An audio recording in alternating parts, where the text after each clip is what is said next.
Welcome back into another off-season show of Rounding Third Baseball Podcast. I'm Nick. We have Harrison tonight. How we doing, buddy? Good. How we doing, Nick?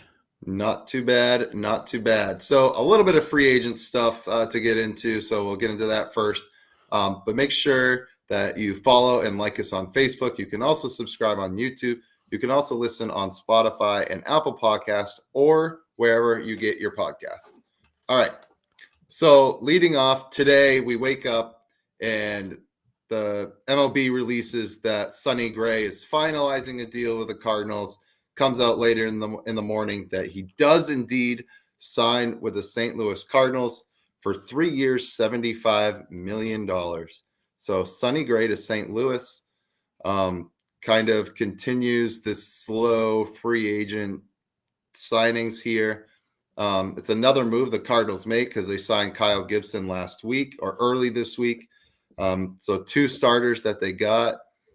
You didn't really hear anything from any other teams about Sonny Gray. So this one was kind of just like sort of out of the blue. What are your thoughts on it? Yeah, I mean, first of all, if anybody had Sonny Gray going to the Cardinals on their bingo sheet, kudos to you, because I don't think anybody saw the Cardinals being the front runner for Sonny Gray. And I will say, as we talked about before we went live, I feel like I underestimated what the Cardinals would do this offseason because that is still a team that's got a lot of talent. It's a good team. They had kind of a weird, bad season, which statistically they should have been better than they were. And they're not that far away from being a contender again. So, them making a run makes sense. But if you're telling me that Sonny Gray could have been had for 3 years and $75 million, why were there not 10 teams lined up to give him that contract? I get the fact Sonny Gray is 34. He's not a young guy. He kind of came into his prime a little bit late. But you're talking the Cy Young runner-up. Signs for 3 years and $75 million with a team that just finished in dead last place. That seems like A, an amazing get and steal for the Cardinals, but B, where the hell were the Braves, the Red Sox, the Yankees, the Dodgers who need pitching? Where were they? If you can have this guy for $25 million a year, why was not a line down the street to put that contract in front of him? So I think it's all because it all circles back to the big free agent Shohei Ohtani, right? I bet the teams that think that they are in the running for Shohei, and all reports out there is Shohei says, if you make the fact that I came and visited you public, I'm not going to sign with you. Yeah. Like he said that is making a lot of teams be hush-hush about their offseason plans. I think the Cardinals went in looking like, hey, like we don't have a shot at Shohei Ohtani. So let's get these other pieces that can make our team better. And like you said, like the Cardinals had a terrible season, abysmal. Bad. But they're not that bad. They're not that bad of a roster. It was a fluke season for them. So to put Sonny Gray in this rotation, is Kyle Gibson top of the line rotation guy? No, but he's a depth piece. You have Miles Mikolas still there. Hell, they could still be in the running to get Jordan Montgomery back. Like, I mean, there's still pieces in that rotation the Cardinals can fix and bring in to make that team a contender again, go from last to first. And possibly that's what we could see in 2024. Yeah. Well, and what I will say, that's interesting about Sonny Gray, an article came out about an hour ago on MLB.com where Sonny Gray comes out and says, I wanted to be a Cardinal. A year ago, I decided I want to be a Cardinal because I love the fan base. I love pitching there. I love being there. Now, have you ever been to St. Louis, Nick? I have not. It's on my list too. Don't go.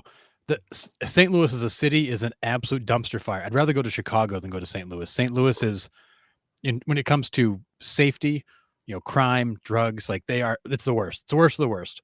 All right. But that is a fan base that's like no other. Yeah. So it's one of those things, like a lot of people go to New York because it's New York and how cool is it? Nobody goes to St. Louis for St. Louis. They go to St. Louis for the tradition and the history. And Sonny Gray decided a year ago that and apparently nobody else knew this but Sonny Gray, that his targeted place to land was St. Louis. He wanted to be a Cardinal. So it makes sense now why he ended up there, when in reality, we all thought he's going to go to somewhere else. Because for him, this was a destination. This is a place that he always dreamt of pitching, and now he goes there. Which kudos to the Cardinals. When you think about when you can actually like attract a player to your organization. Yeah. And, in that case, you probably got him cheaper than you would have had to pay because he wanted to be there. That's huge. But nobody saw Sonny Gray to the Cardinals except for Sonny Gray, who apparently was planning to go there all along. Right.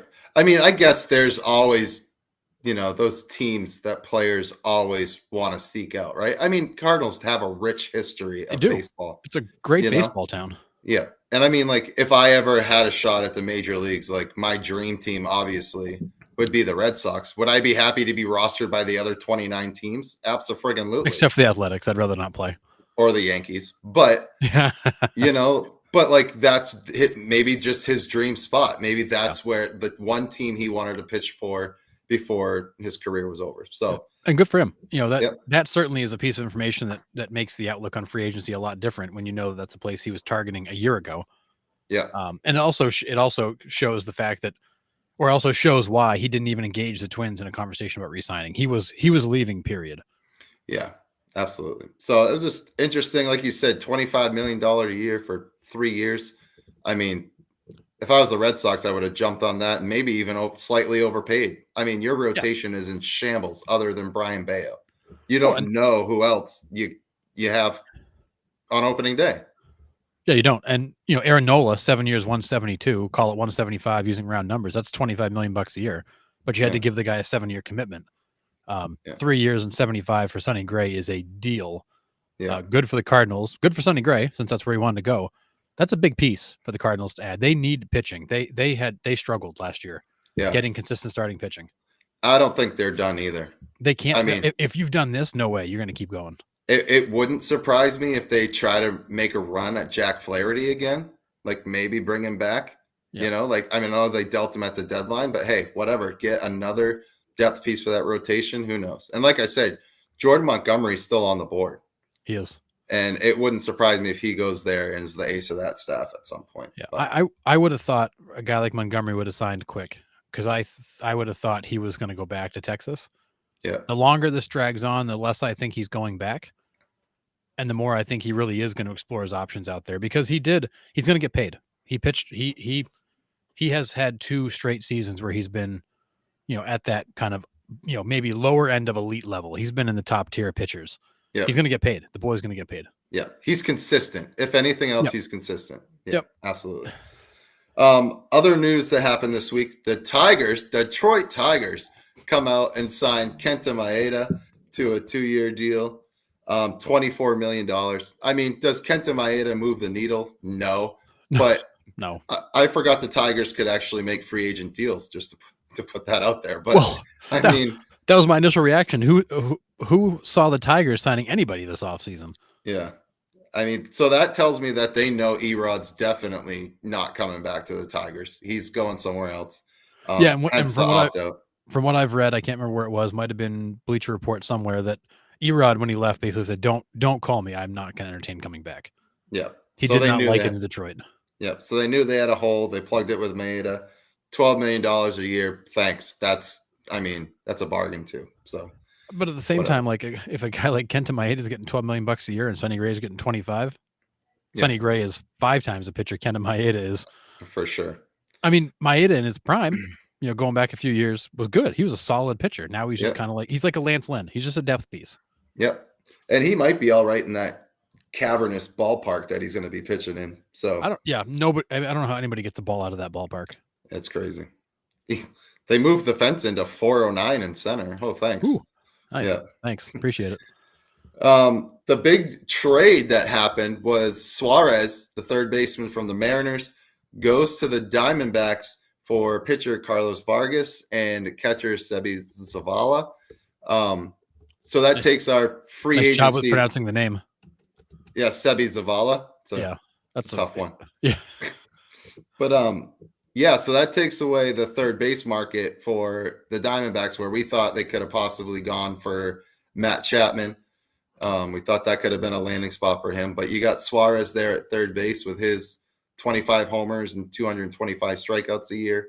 The guy's numbers are hilarious. I mean, but he's power that the Diamondbacks need in that lineup.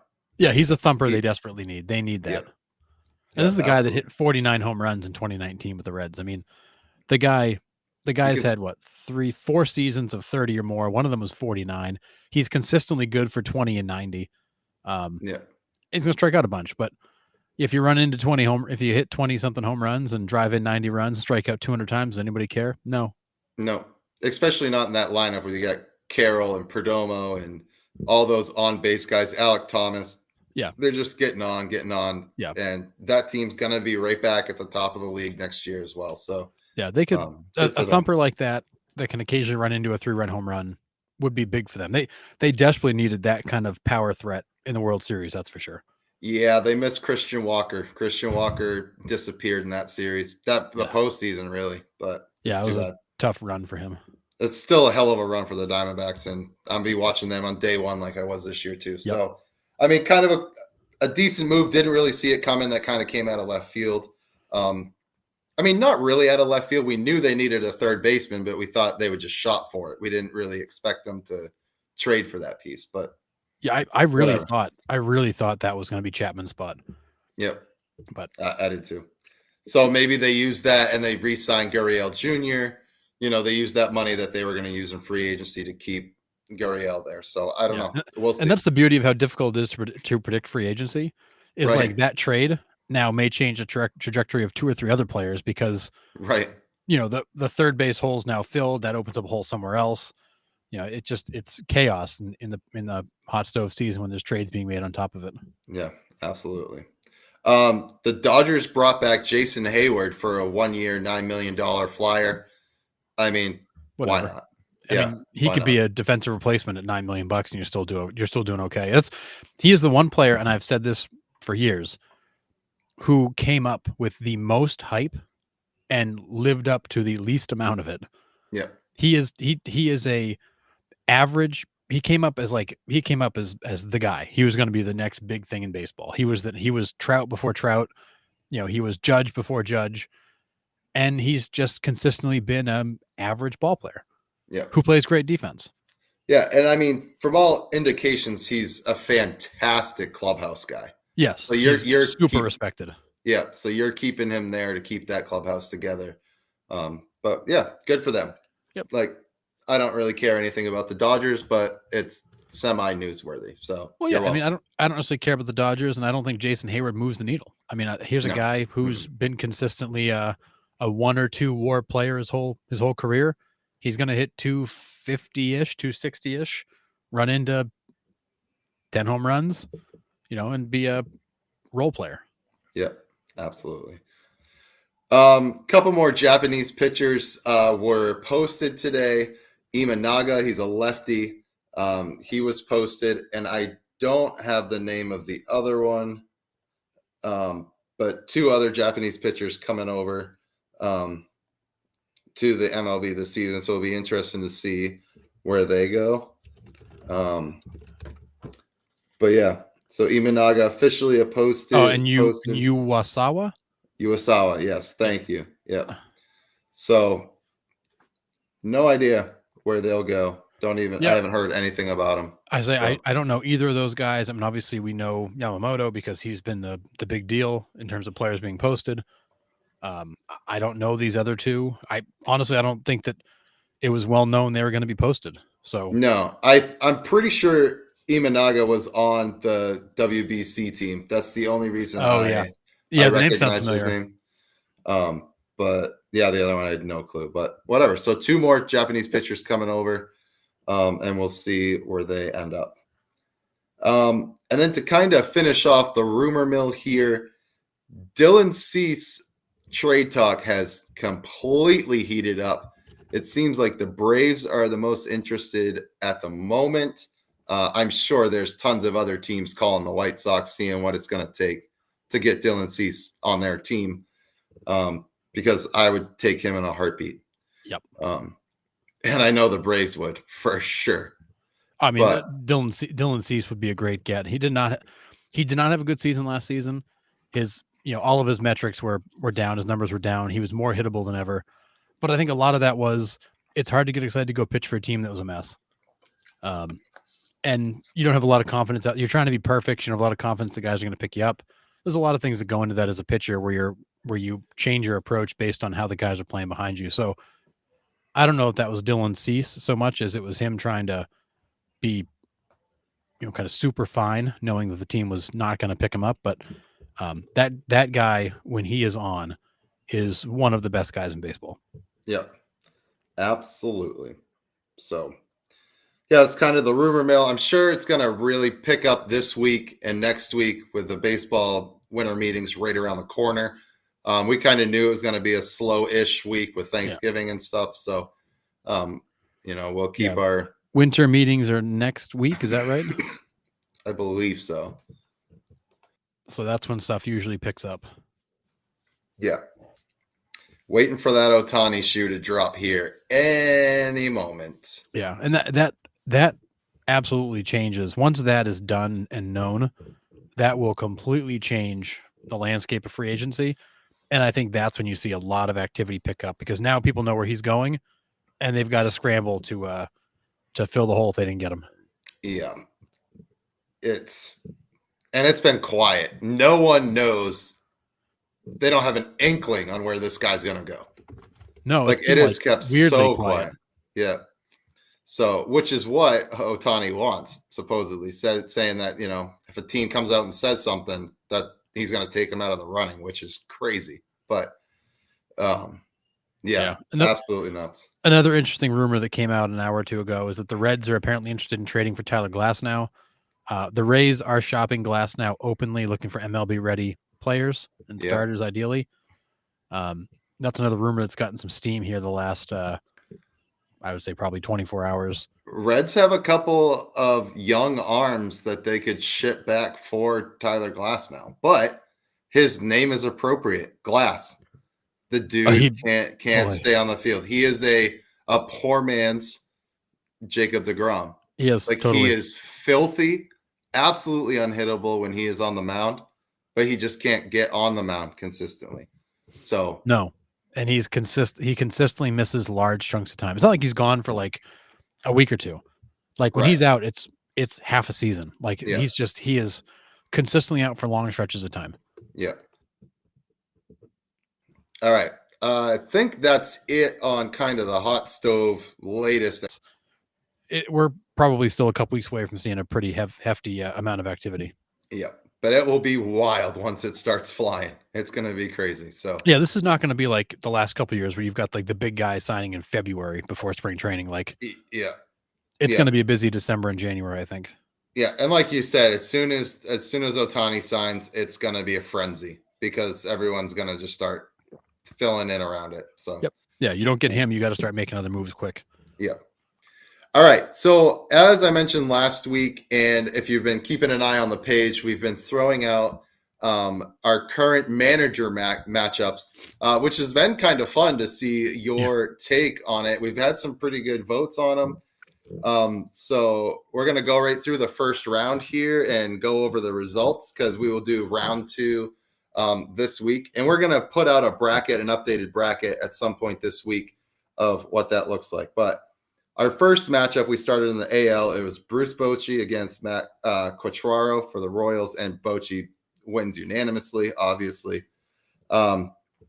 Same thing. Our next one was Scott Service and Stephen Vogt. Scott Service beats him out there. I will say Stephen Vogt literally has not managed his first game yet.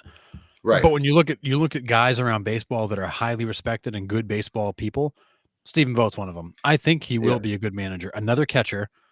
I think he will be a good manager, but he literally just got hired. Right. And I think that's why he's there. But and I think the Guardians is a great fit for him. It's a great organization. Young Frank team Kona, that'll love him. Yeah.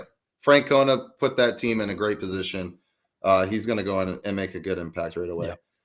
We had Kevin Cash against Mark Kotze. So, I mean, it's Kevin Cash. Mark Kotze. Yeah. Sorry, Athletics. Well, and what stinks is that Mark Kotze may be a really good manager, but we'll never know until he leaves Oakland or Vegas, wherever they are at the time. Yeah. This next matchup was really close. It was tied for most of the week, and it just actually got broke today. So, oh wow. It was Rocco Baldelli of the Twins against Alex Cora of the Red Sox, and the final vote was 7-6. Rocco Baldelli. Oh, come on, get out of here. Yeah, Alex Cora snuck out. I'll take Rocco Baldelli all day, every day. Yeah, same. I'm pride over, of Woonsocket, Rhode Island, baby. And I'm over Alex Cora. So I've been over Alex Cora since he was banging on trash cans. But yeah. All right. So this is the matchup that we need help. So whoever's watching, whether you follow baseball or not, or you don't know who these two guys are, we need you to break the tie. So just put it in the comment. Oh, man. Joe Espada of the Astros, 8 votes. Aaron Boone of the Yankees, 8 votes. So we need either Joe or Aaron. We need a tiebreaker. I voted for Joe because I said I cannot vote for anything Aaron Boone. But yeah, we need this one broken before we can move on. Or we just make the executive decision ourselves. Which means Boone loses. Exactly. So I don't know which way to go there. So we will wait for a response and see what people say. Next matchup, we had AJ Hinch of the Tigers. You know, we got the cheater against Pedro Grifol, the White Sox. And actually, AJ Hinch wins this one in a landslide just because the White Sox are that terrible. Yeah. And Grifol, I think he was in way over his head last year. And yeah, that team's a mess. He's a new manager, way over his head. It was not good. No, absolutely not. And then the last one to round out the AL matchups was Ron Washington of the Angels against John Schneider of the Blue Jays, and Washington wins by a landslide. So that's a tough one. I voted for Ron Washington because I just think he's such a great baseball guy. He was not a good manager the first time around in Texas. He just wasn't good. Yeah. But I think that he's a great baseball guy who could be a good baseball manager. But again, he was in Texas kind of as things were getting better. He's going to Anaheim. They're a mess. I don't know. I feel like this guy continues to kind of set himself up to struggle. Yeah. I was actually the sole vote for John Schneider. And I picked John Schneider just because I don't think it's necessarily his fault that the Blue Jays are underperforming every year. I think the hype behind the legacy players is too high. I love Vladimir Guerrero. I love Bo Bichette. But for whatever reason, that's all they got. They don't have really a solid rotation. They got a few decent pitching, but that's it. There's nothing else flashy about that team. And then just kind of everything that you said about Ron Washington is I think I would still pick John Schneider there. And Ron Washington, he took that Rangers team to the World Series, back in, was it 2010 when they made it? Otherwise, it was really uneventful there, and that team was loaded. Yeah. But he started out of the gate, immediately had issues with star players. He had the cocaine stuff in 2009. That team after the World Series trip kind of fell off. It's one of those things where I think he's a great baseball guy, and I think that works for a little while, but over the long haul, it's hard to be a great baseball guy if you're not a really good manager of players. Right. And he's so well respected, but it doesn't necessarily mean you can lead 25 millionaires, grown men, to a World Series. And I think it's especially important now in today's baseball climate. Listen, I'm not in the clubhouses. I don't really know exactly what goes on in the clubhouses, obviously. Yep. But it seems like today, more importantly than ever, you need a player's manager in the dugout. And if you don't, it's bad news bears. So, yeah, I think that's, you look at a guy like Buck Showalter, and that might be part of why it didn't work out in New York. Buck has been a hardline guy. That team needed some discipline. Maybe that was too much. Yeah. Gone are the days of the tyrant managers, the Lou Pinellas, and you're going to do it my way. And those guys are gone. Most of these managers that are succeeding now are much more people focused. They understand the grind of a long season. They give these guys some breathing room. And the game's changed, with with media coverage, the social media coverage, and all that other stuff, like there's a lot of distractions going on around these guys. You got to be able to handle that. And these old school guys, I don't think get it. No. All right, so that does it for the AL. If you didn't notice, I'll point it out. Brandon Hyde was not in this first round because, there's 15 teams in each league. So I figured if you won the manager of the year, you get a first round bye. So Brandon Hyde will be in the second round along with Skip Schumacher from the Marlins will also be in the second round on the NL side. So NL side matchup number 1, Bob Melvin against Bud Black. We always forget that Bud Black manages because he's in Colorado. He's been there forever. Yeah, forever. But Bob Melvin wins that one and pretty handily. This next one, the Battle of the Daves, Davey Martinez from the Nationals and Dave Roberts of the Dodgers. And honestly, this wasn't even close. Davey Martinez wins. So Dave Roberts is knocked out. As he should be, because he's a terrible manager. And I agree fully. I laugh. Bud Black has been the manager of the Rockies for 6 years, which feels like forever. Right. But I'm sure it does to him too. I'm sure it does for him too. Those have got to be like dog years out there. Yep. So yeah, I love Davey Martinez as a manager. I think he does a great job with that Nationals team. They're young. He's passionate. He'll go out and battle for his players. Crawl around on all fours. Exactly. Dave Roberts is a front office puppet. That's all he is. Yes. Moving on. This one was unanimous. Torey Lovello over Oliver Marmol in St. Louis. And we don't know that Ollie Marmol is not a good manager, but it's really hard to go against the guy that just dragged that Diamondbacks team to a World Series. Yeah, but to kind of go back to the Ollie Marmol stuff is like that whole situation with Tyler O'Neill at the beginning of last year. So bad. The Cardinals were an absolute dump heap this year. Yep. When you have arguably two of the best hitters in the National League on your team in the corners of your infield with Nolan Arenado and Paul Goldschmidt. And you have other pieces in that lineup. That team should not have been where they were. They completely underperformed. And that could have been the tone that he set with Tyler O'Neill at the beginning of the season because they just tailspun after that. It was ugly. Well, it was. And they got no starting pitching. Those, Mikolas was terrible for most of the season. Yeah. Flaherty was wildly inconsistent. They did not get the pitching they thought they were going to get.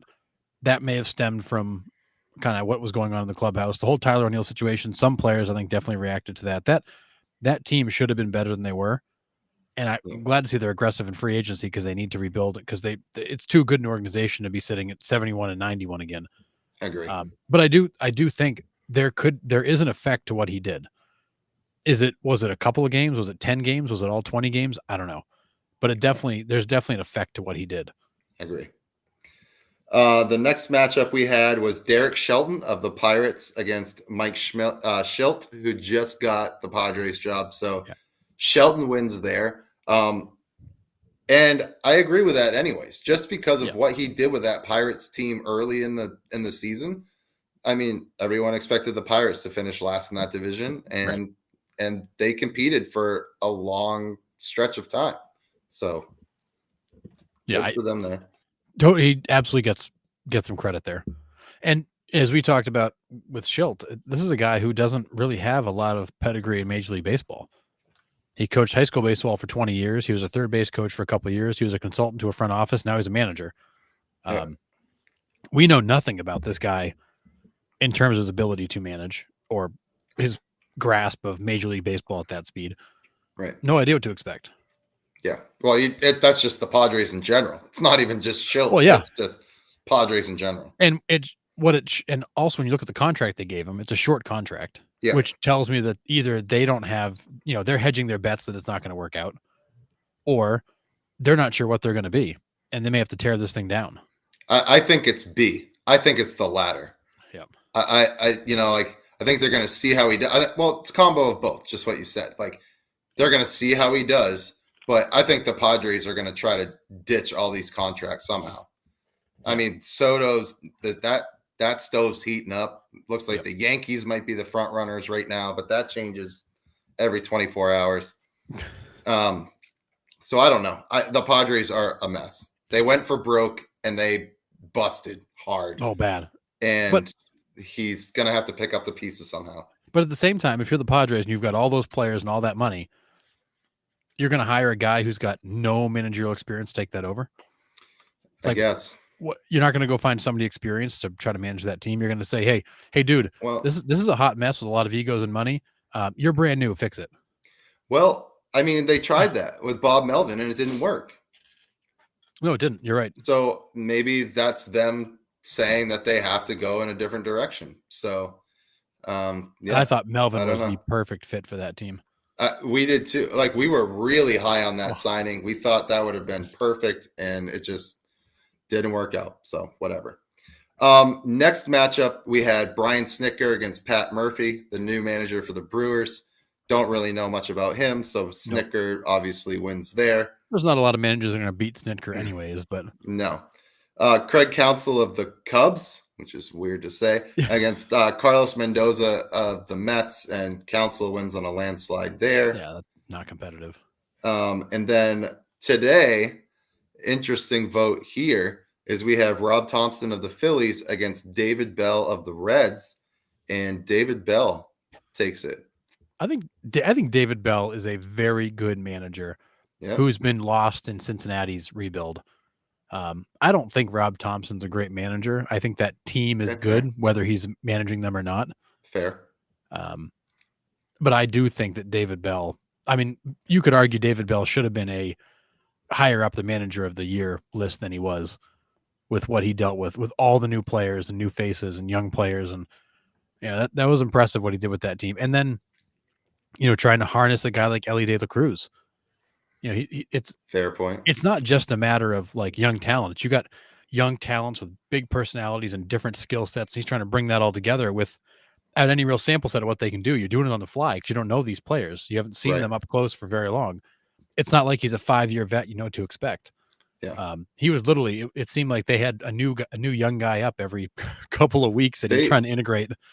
I think at one point they had 7 starters that were all rookies. Yeah, I mean, it's just you're literally just rolling guys out there. That's like, oh, nice to meet you. Get out there. You're playing tonight. Yeah, and they were there till the end, man. That Reds team's going to be good for the next few years. I'm excited to see what they become. Yeah, I think David Bell did for the Reds this past season what Terry Francona did for the Guardians the year before. Yes, which was take a young team, fit them together, learn on the fly, and get them playing. Yeah, absolutely. So yeah, we'll release the second round matchups as every day or so. I release 1 or 2. So we'll have, I think, I can't do the math, quarterfinals or semifinals next Monday. But it's been pretty cool. So thanks for your participation on that. Keep an eye out for those. I keep rolling those out. So those are fun. It's been fun to see the votes, but also some of the comments. Yeah, absolutely. All right. We're going to move on to some trivia here. I got 5 trivia questions today. So if you have any idea, you can throw it in the chat. You can also answer them when we put them out on Reels later on in the week. So here is the first one. Which player has the same amount of wins on the mound as he does base hits in his career? It's a wild stat.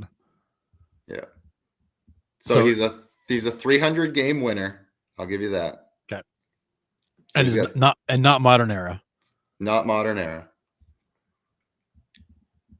He's got the same amount of base hits. It's crazy. That is crazy. So 300 game winners. What team? Braves. Okay. He's their all-time franchise win leader. Yeah. So immediately my mind goes to guys like Maddox. Right. But it wasn't Maddox. So all-time win leader would be Warren Spahn. Warren Spahn. Yeah, at 363. So he ended with 363 wins, 363 hits. So pretty wild. So wild. That it's exactly the same. Yeah, that's awesome. All right. Next one. Who is the last player to win a World Series MVP for a team he didn't originally play for at the start of the season? And as a Red Sox homer, I know the answer to this one because it's Steve Pearce in 2018 who came out of nowhere against the Dodgers to kind of throw that team on his back. And literally he had probably the 3 best days of his entire career because he was out of baseball after that. Yeah. Won an MVP. Yeah. So for our returning viewers, those questions were repeated from last week. We're just going to put them on this week's show so we can break it into reels. Because, if you've been following, the last 2 weeks, we've had some technical difficulties. So those might have sounded familiar to people that listen to the show, but just wanted to get the actual audio in there. So, but those are still fun trivia questions. Those ones are crazy. Yeah. The Steve Pearce one is great. Like, what a random question and what a random player. Like, right. You think of the 2018 Red Sox, and that was, Mookie Betts was an absolute stud that year. JD Martinez, Chris Sale, like all those great players, and your MVP of the World Series was Steve Pearce, who most people were like, who? And like we said, like David Price should have been. Yeah, you're right. He wasn't. But yeah, David Price had like the only 2 weeks of his Red Sox career he was any good.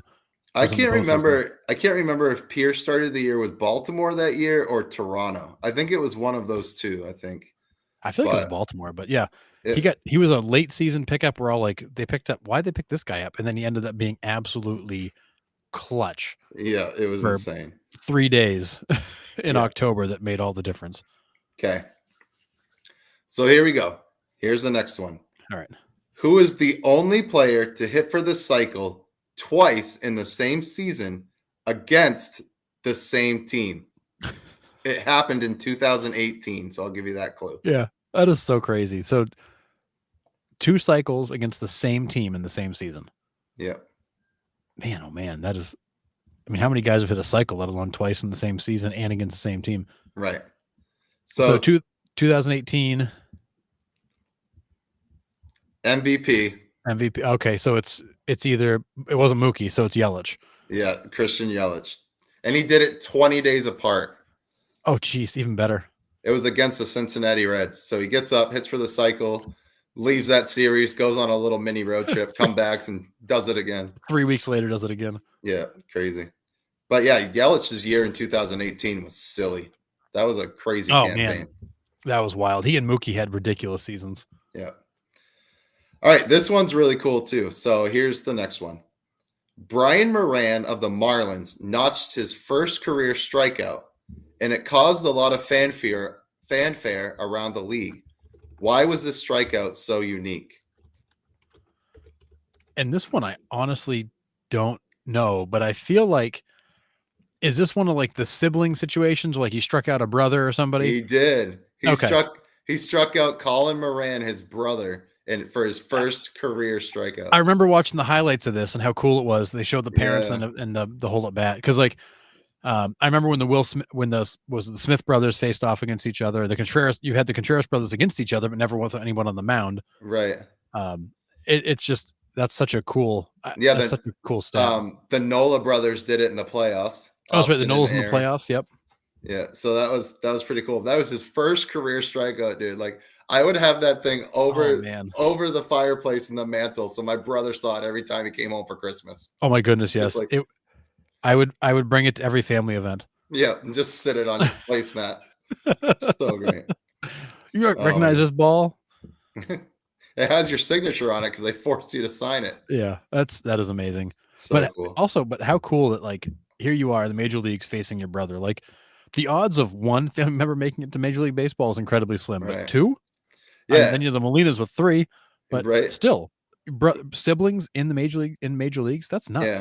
I mean, we had kind of talked about that a few weeks ago. It might have been one of our live shows when we were watching about the amount of brothers that are actually in the league now. Like there's quite 7 or 8 of them, right?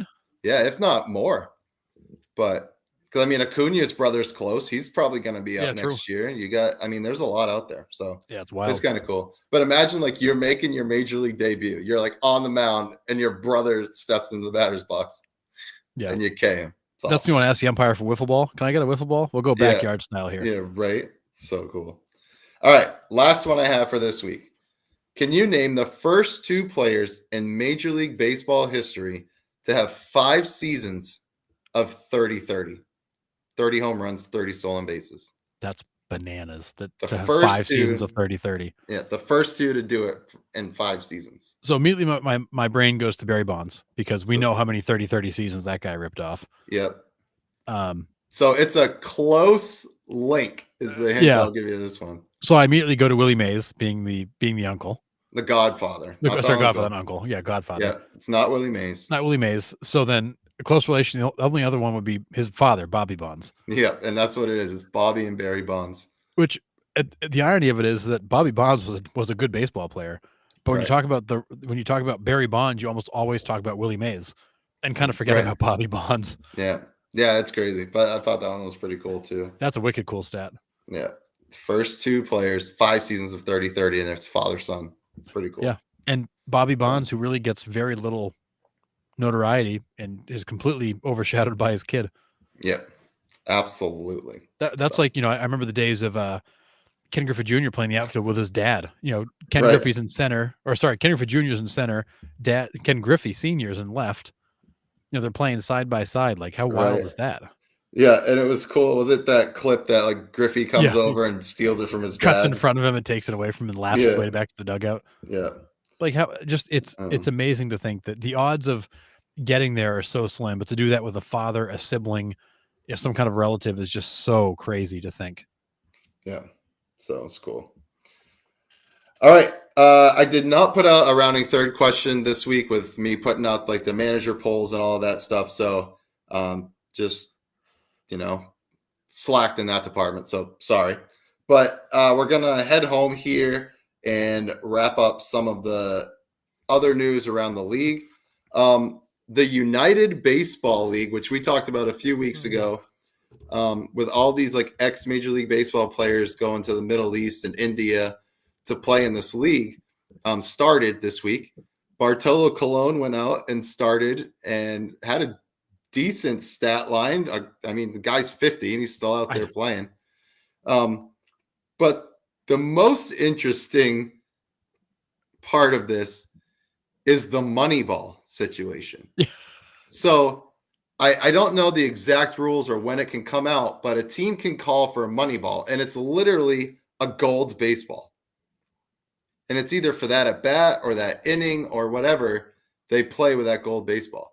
So Pablo Sandoval hit a 6-run home run in that game to break a 2-2 tie to make it 8-2. I love the fact that they were making a big deal out of the fact that it was a worldwide record because he hit the first ever 6-run home run in baseball history.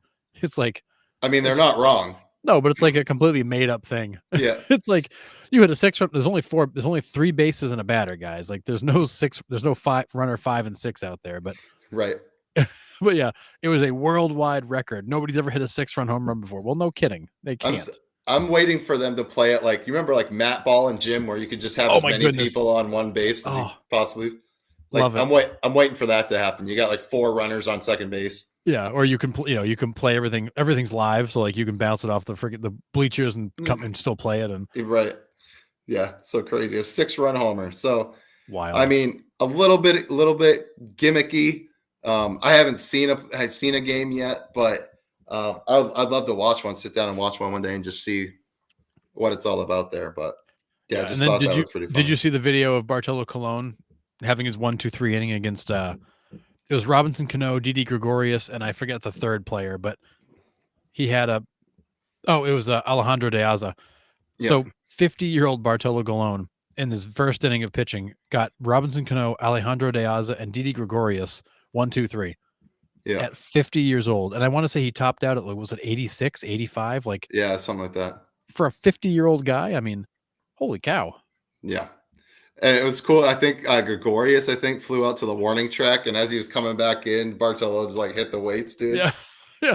This is men's baseball. This is like the men's league that we'd all play in, just with former major leaguers. Yeah, it's absolutely awesome. I love it. They are joking and laughing and like goofing off a little bit. And it seems like it's lighthearted, fun baseball. Yeah. I've not watched yet like you, but I'm at the point now where I feel like I have to. Yeah, I got to find it somewhere. It seems so interesting. Yeah, absolutely.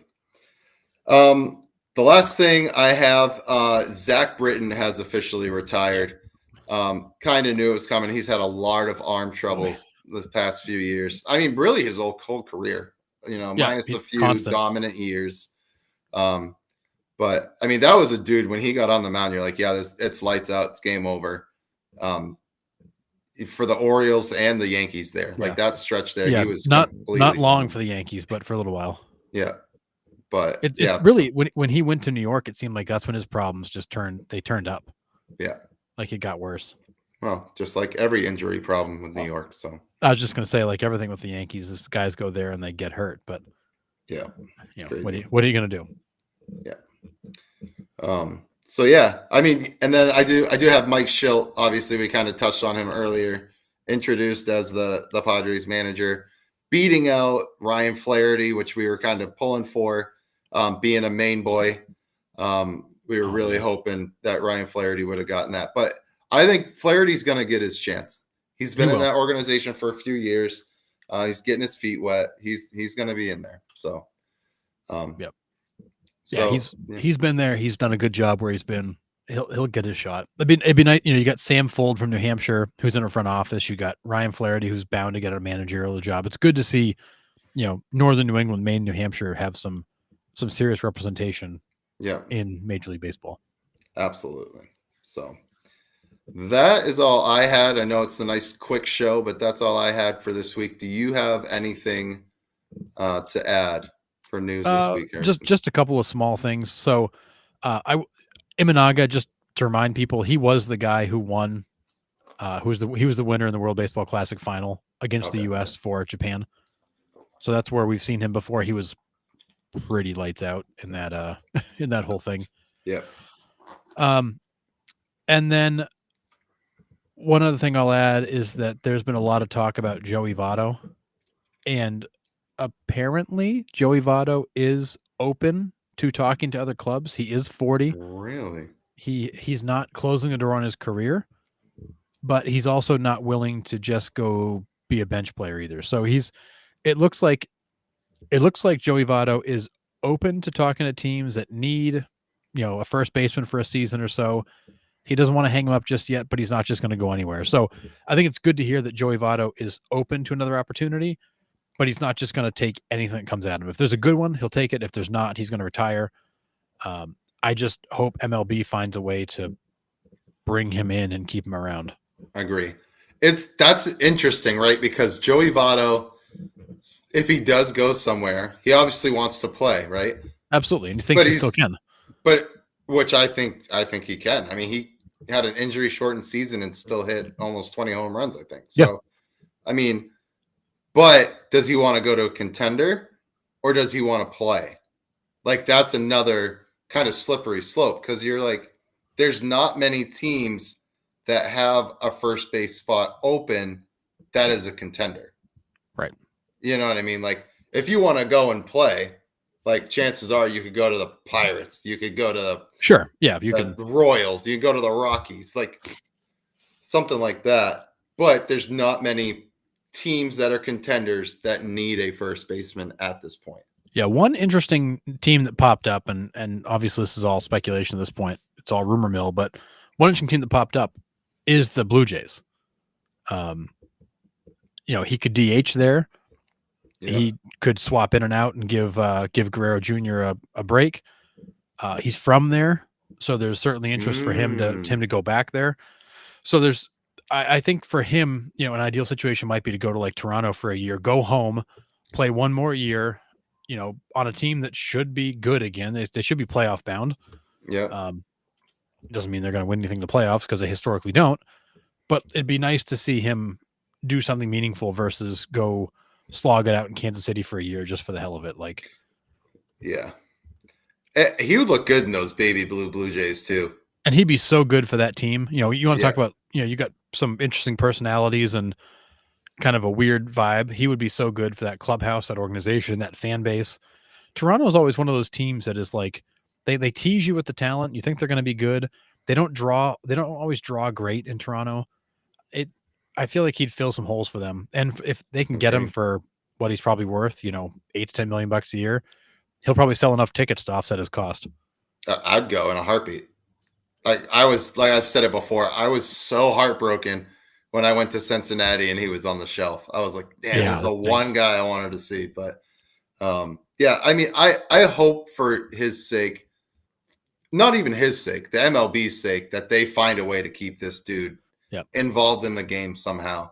What if that's what Joey Votto wants? If Joey Votto doesn't want that, then whatever. Like, thanks for the memories. But the way this guy deals with his fan interactions, the way he embraces the game, loves the game, the way he plays the game,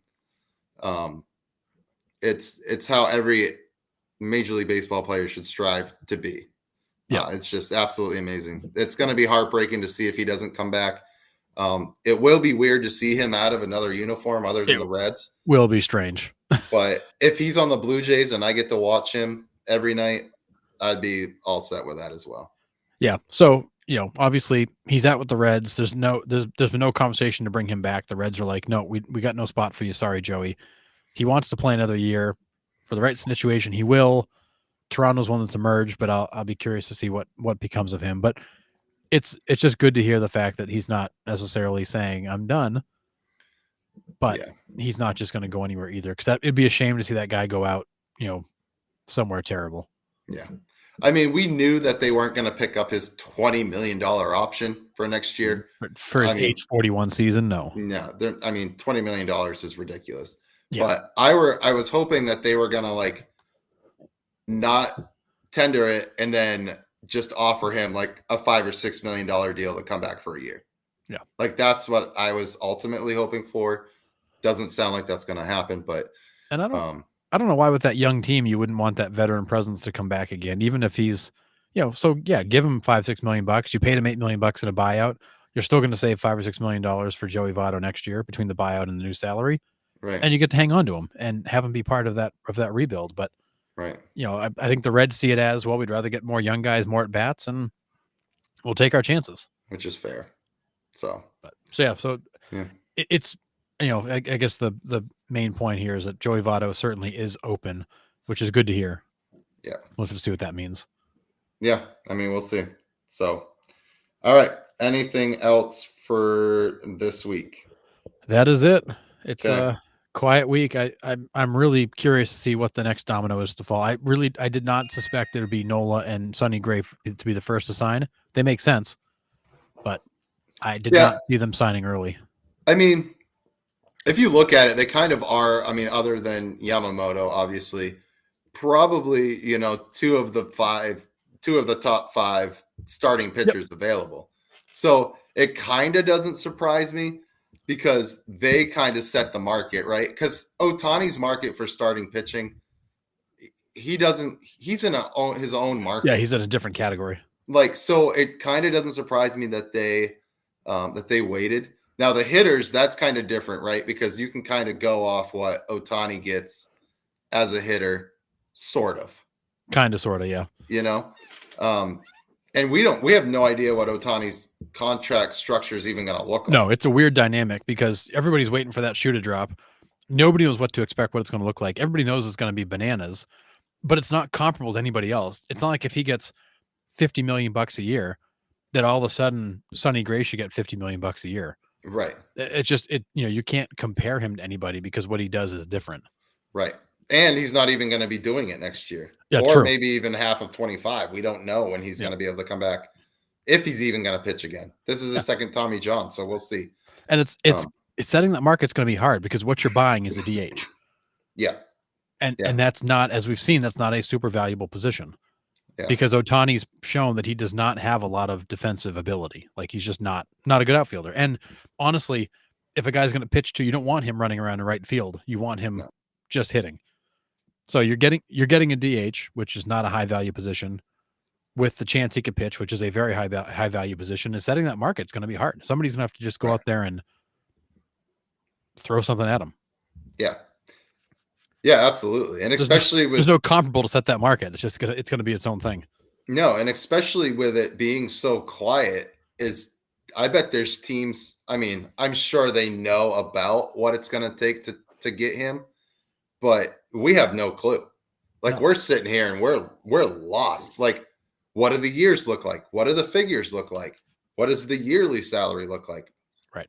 He's not gonna pitch for a year and a half. Like, well, and there's been talks that Ohtani isn't necessarily open to a long-term contract. He may want to go shorter with a higher annual value.